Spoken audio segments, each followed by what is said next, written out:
সপ্তর্ষি মণ্ডল মাঝে ঋষিদের শনে স্বামীজি করেন ধ্যান বসি যোগাসনে। শিশু বেশে রামকৃষ্ণ কহিলেন তাই, যাইতেছি সাথে যেতে হবে যে তোমায়।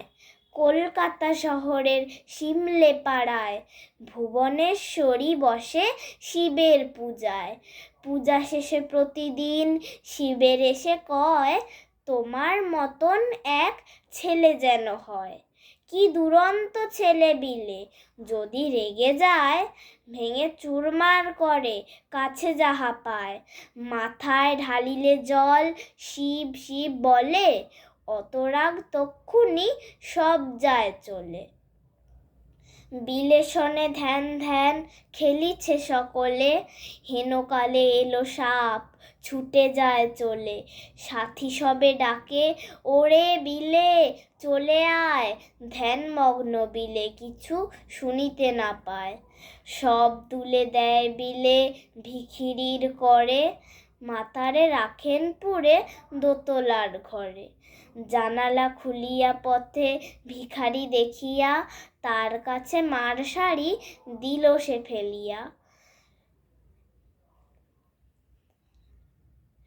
শিক্ষক আসিলে বই দিয়ে বিলে বলে, আপনি বানান করে পড়ে যান চলে।